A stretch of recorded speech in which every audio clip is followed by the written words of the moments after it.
આ હું કર્યું મમ્મી? તમે તમે તો એક કામ હરખું નથી કરી શકતા. શું કરવું મારે તો? આની કરતા તો મેં કરી નાખ્યું હોત તો સારું હતું.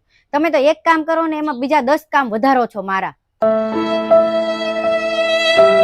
શું છે તમારે?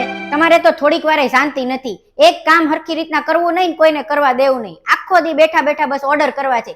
આવી રીતના તો તમારે અહીં ઘરમાં રહેવાય જ નહીં. તમારાથી તો મને નહીં, બધાયને કંટાળો આવી ગયો. એક કામ કરો, તમે ગામડે વયા જાઓ. તમારી કાંઈ જરૂર નથી. ગમે એમ કરીને 1-2 દિવસમાં હવે તમને અહીંથી કાઢવા પડશે અને ગામડે મોકલવા પડશે. હાલો. હા અનિતા બોલ. હા જો બસ જો કપડાં ને સૂકવી રહી, હવે બસ કામ કરતી હતી. તું બોલ, તું શું કરે છે? થઈ ગયું કામ? અરે વાહ. શું કરે તાર સાસુ ને બધા મજામાં? સાસુની તો કચકચની વાત જ જવા દો, મારે ઈ જ છે. ત્યારે સાસુ તો બધાના એવા જ છે. શું કરવું મને તો કાંઈ ખબર નથી પડતી. તે શું રસ્તો કર્યો? હું વાત કરે છે?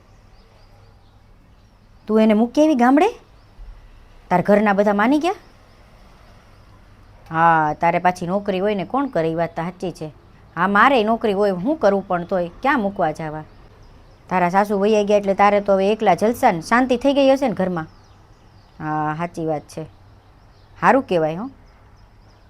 હું ને હું શું કરું? મારા તો હા રહ્યા સાસુ આખો દી એની કચકચ કચકચ સાંભળીને તો કંટાળી ગયા. શું કરું? હા વાત તો તારી સાચી છે. કાંઈક કરવું તો પડશે. સારું હાલ હું કાંઈક રસ્તો કરું એને અહીંથી કાઢવાનો. હા તો જલસા થોડાક મારે થાય ને ત્યારે આખી જિંદગી હું આમને આમ રહેવાનું. આપણે તે કાંઈક જીવન હોય ને, કાંઈક જીવવું હોય, શાંતિથી ક્યાંક ફરવું હોય, બહાર જવું હોય. આ તો બધું આપણે કરીને જવાનું આખો દિવસ. ઘડીક થાય તો રસોઈ કરીને જવાની, ઘડીક થાય તે બીમાર પડે ને એનું કામ કરવાનું. ને આમાં તો હું ક્યાંય જઈ ન થકતી. ત્યારે આખો દી હું તને કહું ને કે સવારે નોકરી, બપોરે આવું ને સાંજે એનું કામ, રાત પડી જાય સૂઈ જઈએ, સવારે પાછા એનું ઈ જ શરૂ. સારું હાલો મૂકું, કંઈક વિચારું. હા પછી તને ફોન કરું. એ હા એવું કાંઈક કરું ને કે આ ડોશી અહીંથી જાય ને મારે શાંતિ થાય.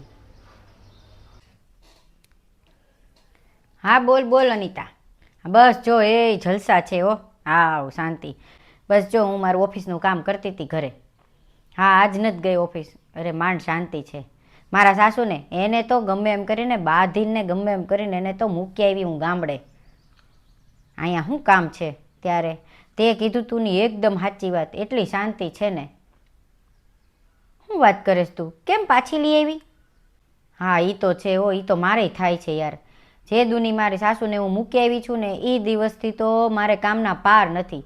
મારે કે છોકરાને મૂકીને ક્યાંય જવાય નહીં. જ્યાં જવું હોય એને હારે લઈ જવા પડે. મારે પાણીનો ટાઈમ થાય તો એ કરવું પડે, રસોઈનો ટાઈમ થાય તો એ કરવો પડે. નોકરીએથી હું આવું ને આખો દિવસ કામના પાર નહીં. એક વાત સાચી કહું અનિતા, આપણે બહુ મોટી ભૂલ કરી નાખી સાસુને મોકલીને.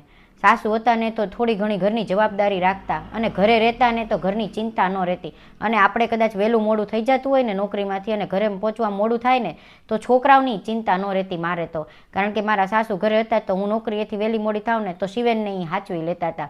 એની અરે રમે, નાસ્તો કરાવી દે, યુનિફોર્મ બદલી દે, બધું કરી દેતા હતા. સાચી વાત છે. ભૂલ તો આપણે કરી નાખી પણ શું કરવું હવે? હવે કેમ કરવું? તે શું કર્યું? માફી માંગીને બોલાવી લીધા? આવી ગયા તાર સાસુ? મારે કંઈક એવું જ કરવું પડશે. હાલો. હા હું તે ફોન કરીને બોલાવી લઉં. હા સારું હાલો. માફી તો માંગી લઈએ કારણ કે બહુ મોટી ભૂલ કરી નાખી છે તો શું કરવું હવે? એ હા મૂકું. વાત તો સાચી છે. હું મમ્મીને લઈ આવું કારણ કે મેં મોટી ભૂલ કરી નાખી અને મમ્મીને હું માફી માંગી લઉં એટલે બધું હરખું થઈ જાય. ઘરમાં મા બાપ હોય ને તો જ ઘર ઘર લાગે, બાકી તો ઘર હાવ ખાલી ખંડેર જેવું લાગે.